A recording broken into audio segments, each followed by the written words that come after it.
I married for the second time at the age of 39. My wife, Emily, was many years younger than me, but with my mother-in-law, Patricia, we were almost the same age. Emily had been raised by her mother in a strict environment, and at the age of 23, she had only a vague idea of romantic intimacy, although she looked quite attractive and seductive. We never talked about intimacy before the wedding, but once the celebrations were over, we needed to mend our relationship. Despite my experience, this was a new situation for me and I was in unfamiliar territory. To make a long story short, things were very uncertain, and I had a lot of explaining to do about where, when, and how. It wasn't just about physical intimacy, but also about how we would build our life together. Emily was shy and indecisive, and I had to be patient. Once we had seen off the last of the relatives from our 3-day feast, Emily and I were finally alone in our room. I suggested we talk to her about our future together. Emily blushed after listening to my arguments, and finally agreed to my suggestions. After waiting for her mother to retire to the next room, I began to explain to Emily that these were our first steps toward marriage. I wanted her to feel comfortable and realize that this was a partnership in which we would grow together. Patricia divorced her husband 19 years ago, and seems to have harbored a deep resentment toward men ever since. She raised her daughter in a strict and modest manner and even dressed like an old grandmother whose figure was hard to tell anything from. She always wore long skirts and baggy sweaters and tied her hair in a tight bundle. When Patricia first met me, she greeted me with disdain, and I couldn't understand what I had done wrong. I tried my best to be polite and respectful, but it seemed that nothing I did could earn her approval. One evening, standing on the balcony with a cigarette, I overheard a conversation between Emily and her mother. "Mom, I can't remember everything he explains, so we're sleeping separately for now." "Emily, is it really that complicated?" "Mom, I have nothing to compare it to. If I had known before, I could have prepared myself. I'm inexperienced." "Emily, it's only the first time. You'll get used to each other and everything will be fine." "We'll see, Mom, but for now, let him sleep in my room for a while." The conversation made me realize how much Emily was worried. She was trying her best, but the expectations placed on her were exorbitant. Later that evening, Patricia informed me of their arrangement, and as she spoke, our eyes met briefly.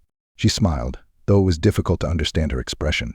She seemed almost mocking, as if she knew something I didn't. From that day on, Patricia's demeanor toward me changed dramatically. She had a trendy short haircut and started wearing fitted jeans and skirts. She was unrecognizable. It was as if overnight she had shed her former self. I began to notice a different kind of attention from her, and more importantly, I saw her looking at me with a strange smile that seemed to linger for a long time. Emily's vacation flew by quickly, and soon she was back to work. I still had about a week and a half left before I was back to my normal routine. Emily worked as an operator in a neighboring town with a 24-hour schedule. This meant that she was often gone for the night, and I was left alone with Patricia. One evening, Patricia called me into the kitchen to talk about Emily, and I noticed a bottle on the table. This surprised me, as I had never seen Patricia drink. She said it was for a more casual conversation to better understand each other as mother-in-law and son-in-law. I didn't object and began pouring drinks. I was curious as to what she wanted to discuss and hoped that perhaps this was her way of extending an olive branch.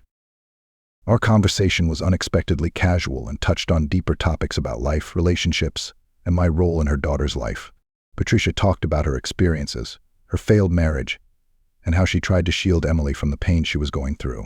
She told me how hard it was for her to trust men, and how Emily's encounter with me stirred up old emotions. I listened to her, empathizing with her difficulties, and trying to assure her that I had Emily's best interests at heart. The more we talked, the more the tension between us seemed to dissipate. That evening, Patricia and I crossed the line, much to my surprise.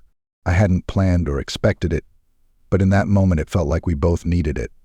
The unspoken understanding that we were both trying to find our place in a new family dynamic. From that point on, things went from bad to worse. Patricia became more relaxed around me, and even began to help me understand Emily better. She gave me advice on how to make Emily feel more comfortable and how to be patient with her. Things were great with Emily, and our closeness flourished. She began to open up more, and we started to really connect as a couple. Surprisingly, life at home with Patricia around seemed strangely pleasant, almost too good to be true. There was harmony in the house, and even though I knew that our secret with Patricia could complicate things, I couldn't deny that it brought us closer together in unexpected ways. Life is full of unexpected twists and turns, and now I was enjoying the peace that had settled into our home.